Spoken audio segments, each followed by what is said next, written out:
Hi, this is Jason from Horrific Nightmares. Welcome back to another horror movie review.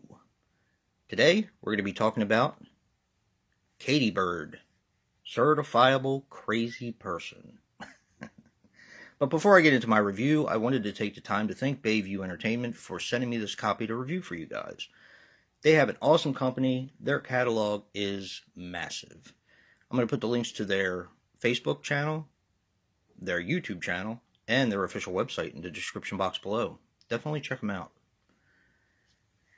Katie Bird is a 2005 film which runs approximately 96 minutes and is written and directed by Justin Paul Ritter. Now, he was responsible for A Gothic Tale and The Amazing Adventure of the Living Corpse. Now, this stars Helene Udy, hopefully I'm pronouncing that right, as Katie Bird Wilkins. She was in The Embalmers, My Bloody Valentine, the original, and The Incubus. This also stars Todd Gordon as Dr. Mark Richardson. He was in Star Power, Point Blank, and he had a bit part in Speed. And finally, Lee Perkins as Merle Wilkins. He was in The Domestics, which actually is a really good film, Race to Win, and Breakout. Alright, Katie Bird is a very interesting story. It is possibly the best serial killer movie that I've ever seen. And it was weird because I was looking at some reviews before I actually watched the film, and I kind of wonder if people actually watch these movies when they review them. Because they said that this is not a horror film. If this isn't a horror film, then I give up watching horror. So, yeah, Katie Bird is about Katie Bird Wilkins. In the very beginning of the film, her and her psychologist, or psychiatrist, and lover, Dr. Mark Richardson, come back from an event. And they appear to have had some kind of an argument.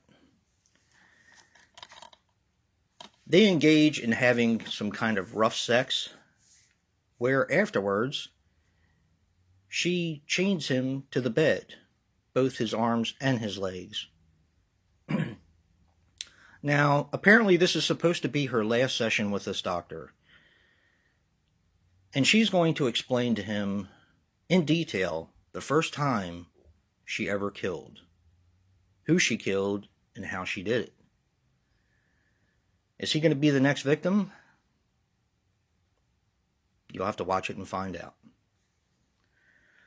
Okay, what did I think about this film? This film was amazing. Like I said, this is probably my very favorite serial killer movie. And that includes movies like American Psycho, Dahmer, all those types of films. Gacy, Henry, Portrait of a Serial Killer. Although I really like Henry, though. And I like American Psycho. But there's something very raw and very extreme about this film. Now, it starts out kind of slow. She's talking to her lover,